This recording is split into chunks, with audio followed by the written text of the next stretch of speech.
I just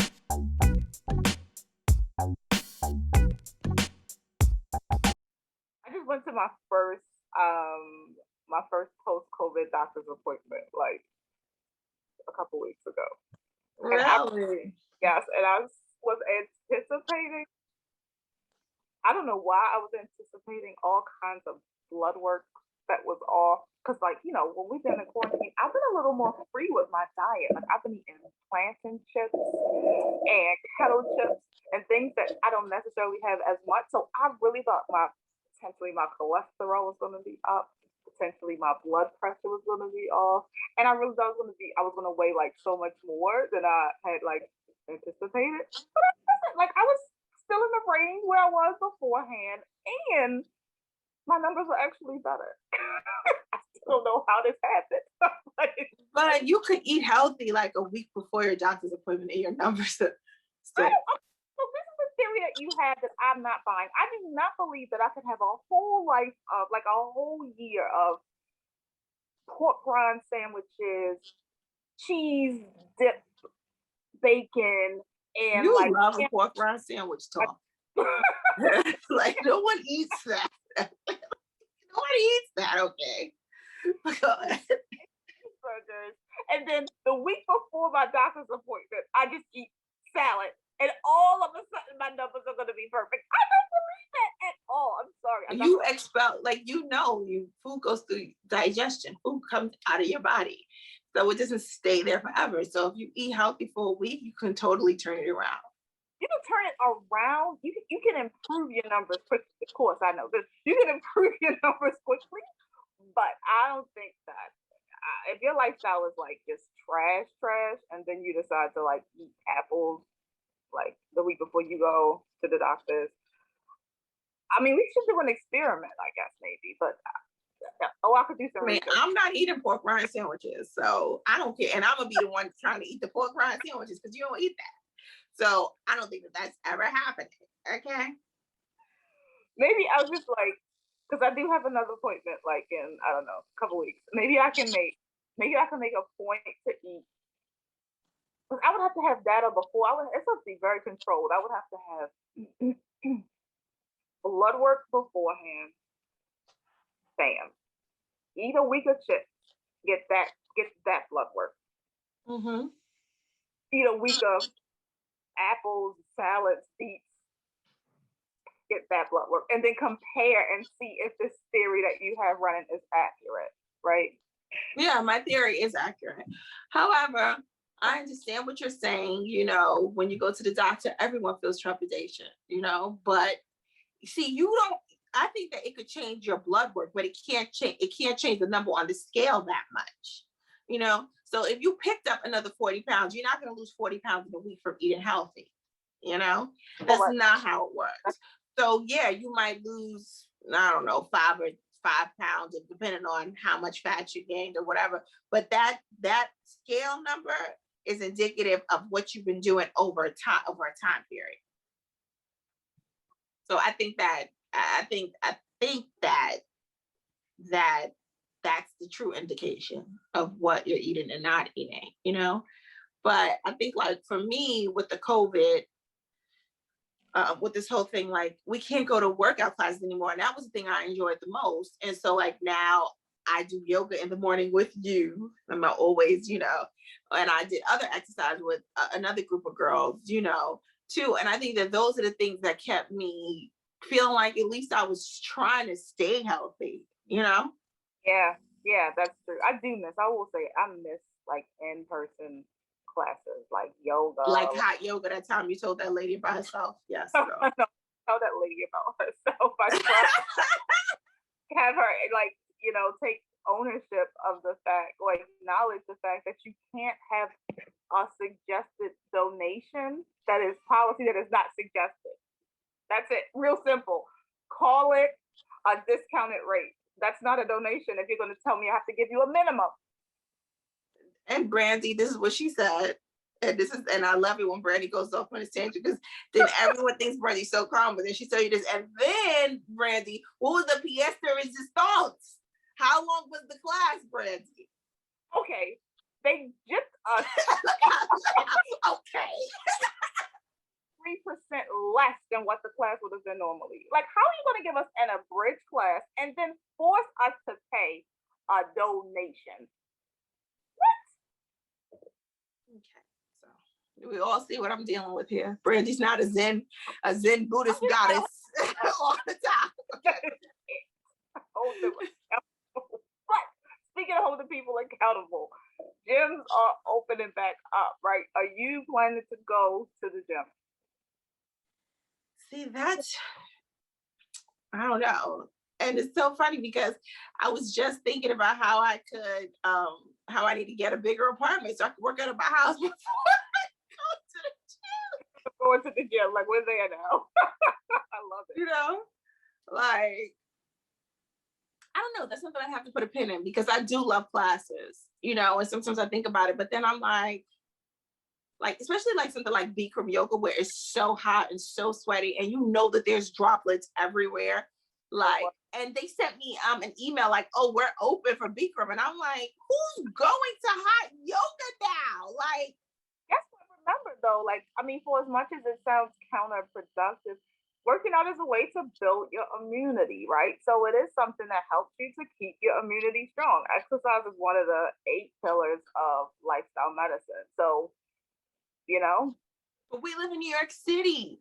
We get exercise all the time, trying to get on the subway, running up and down the stairs. There's stairs everywhere. Walking. In New York City, we are very fit people. We walk everywhere.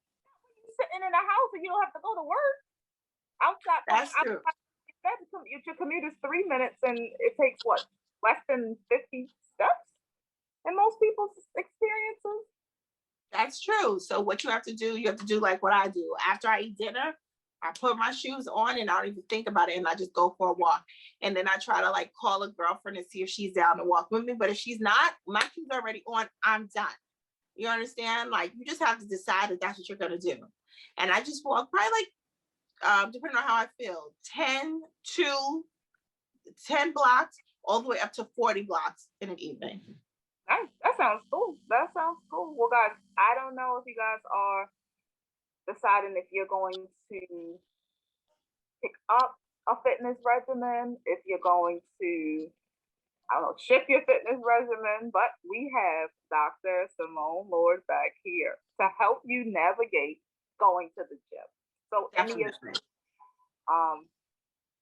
just trying to figure out, am I going to go back to the gym? Am I going to adopt a walking strategy? Am I going to continue to work out at home? We're giving you the information to help you make that decision for yourself, because ultimately you got to do what feels best for you.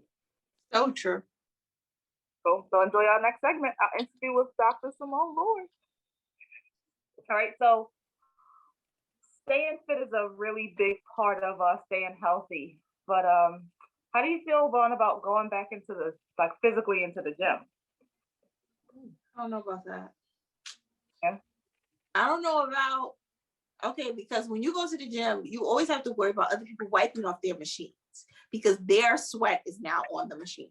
All right. Half the time people don't wipe off the machines. So now I'm supposed to believe that you're going to wipe off the machines and hand sanitize and I mean, it's a lot going on. And then sometimes men are sweaty and talk about droplets. I just the whole droplet situation has me in like I am feeling like it's making me so nervous. Just the thought of going to the gym because I also like classes. And so like now I can't go to my yoga classes. Like you think we could go to Bikram yoga again, Brandy? I think that's over. You think you going back to Bikram yoga? I don't know about Bikram yoga. That's a tough one. 105 degrees where people are schwitzing, they're sweating. Like you leave and you're like, I don't think I'm going back there. Like, I'm not trying to mess up anybody's business, but I can't see me going to Bikram yoga at this point in my life, or even a group fitness class because it's like you in a room with 30 people. And then we're sharing all this air. So I'm sorry, what did you say? I'm saying you make a really, really good point, and I want to bring Dr. Lord into the conversation for people who may be interested in being so bold to venture back out into a 30-person plus class or a very droplet full Filled. uh, bedroom class. So, Dr. Lord, welcome to the Easy Answer podcast. How you doing today? I'm doing great. Thank you so much, Brandy. Hi, Vonice.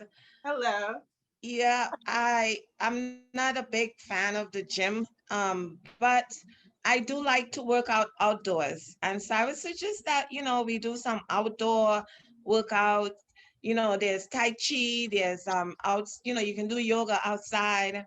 Yeah. Walk in the park is good, run with some friends or by yourself is good at this time. However, the main key though is to not feed into the fear, to be sensible because you ladies are being sensible in that, not everyone is gonna wipe down the machines. But at the same time though, you can't live your life in fear. You gotta do the things that you still were, wanting to do. Like if you have been going to the gym all along, you go and you wipe down that machine and you put on your gloves, you wear your gloves and you do your thing. I'm not a big fan of the gym though.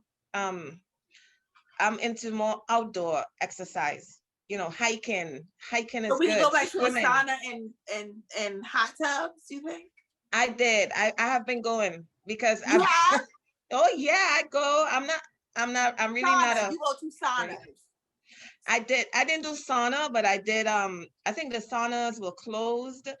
But we do pools, we do the hot tubs. Um yeah, we just keep going. We're very mindful, but we're not gonna give in to the fear. We keep going, we walk with a lot of different gear though, like we walk with a lot of stuff. We take a shot after everything.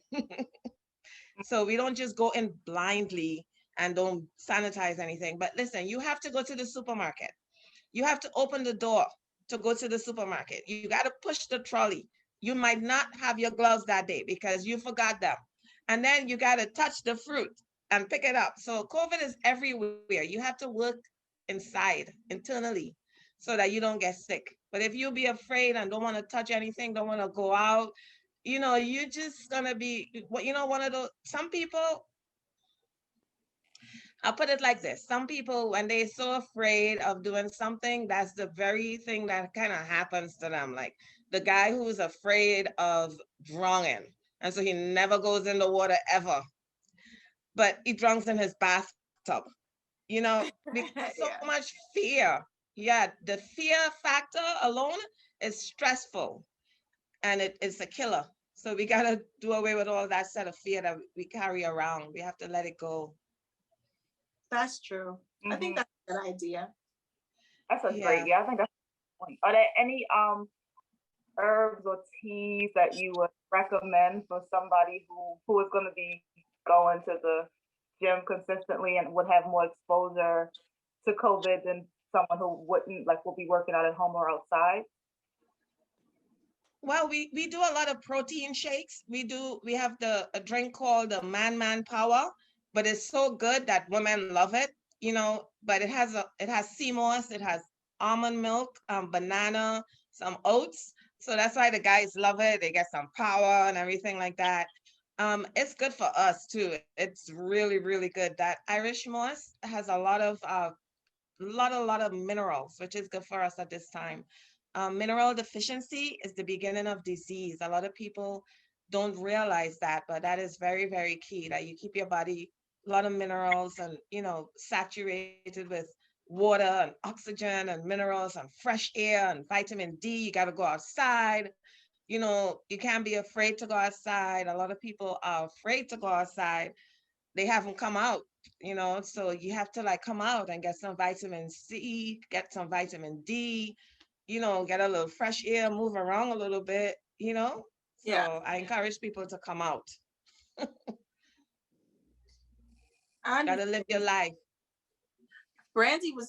I was just talking to Brandy while I was making a smoothie before this.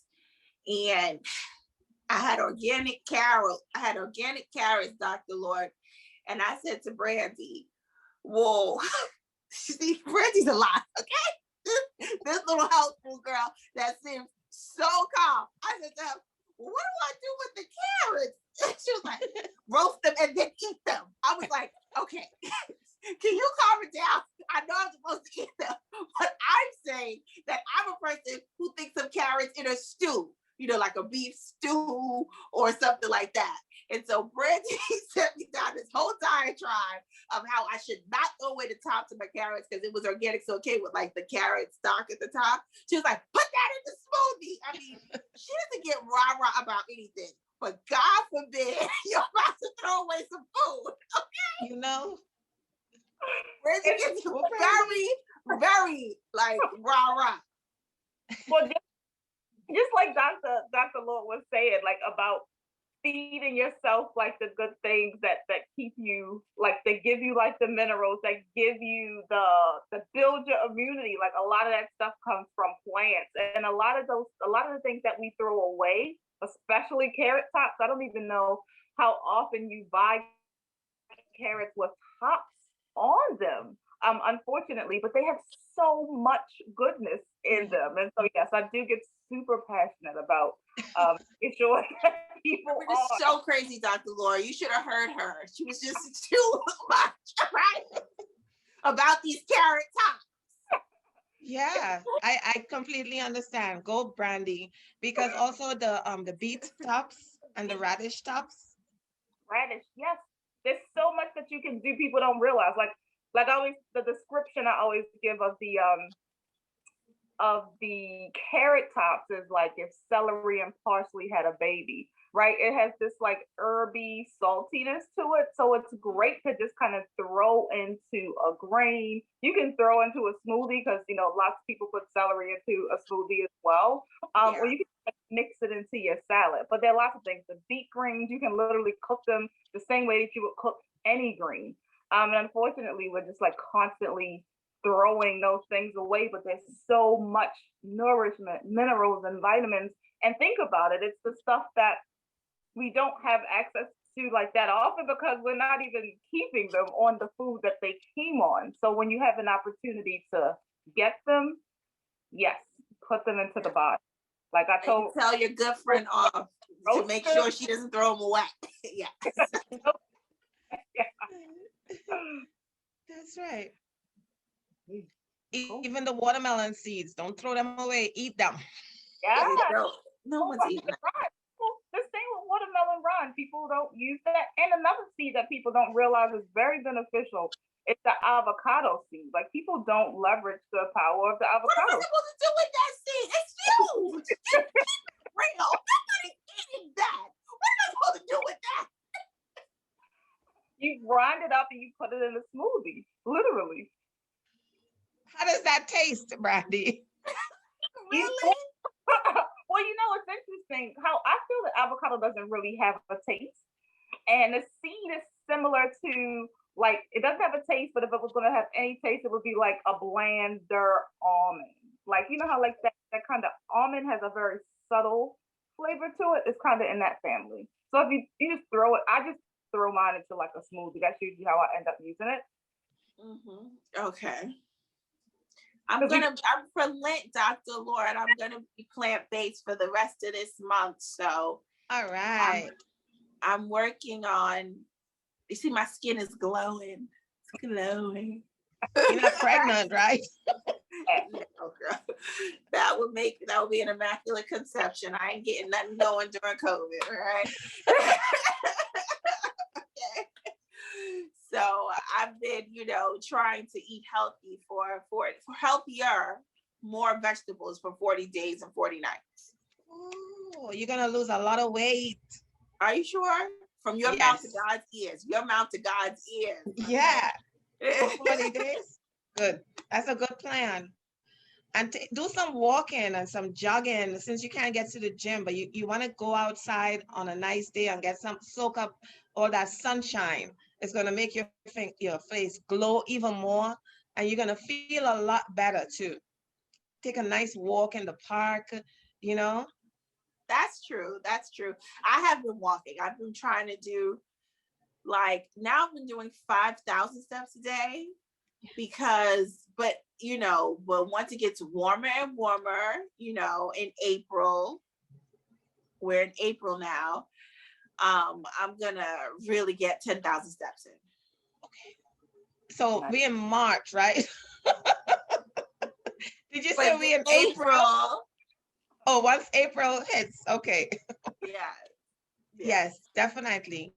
And also remember, like the tea formula that we have, it does help you lose weight because it detoxifies your system. So it's like a 6-in-1. It it's good for the antiviral protection, and it's good for antibacteria, keep the bacteria out of the gut. And at the same time, the dandelion in it, it cleans the blood. So you get like a, you have more bowel movements. And this way all the Thanks for stuff, sharing, Dr. Lord. yeah, it's a good thing. It's a good thing. You want to have at least 2 a day, especially with all that juicing. You want to become more regular, morning and Talk about night. people's bowels. Huh? Dr. I talked about that too. Doctors always want to talk about people's bowels. Yeah, it's important. You need 2 a day. One really, is not that good. A lot of Americans are constipated. So that's what it is, mildly constipated or very constipated. And all that's why you see the big belly. So you got to get that belly out, down. A lot of flush Girl, ups. thanks for the sharing. Love it. yeah. So listen, guys. If the gym isn't your thing, it seems like this tea, this detox that like gets rid of all of that gunk in your gut is going to be another way for you to get that flat tummy if you're not going to go to the gym. But make sure that even if you don't want to go to the gym, that you are walking, that you are sucking in vitamin C, vitamin D, and fresh air daily to maintain your health. All right, guys, until next time. Till next time.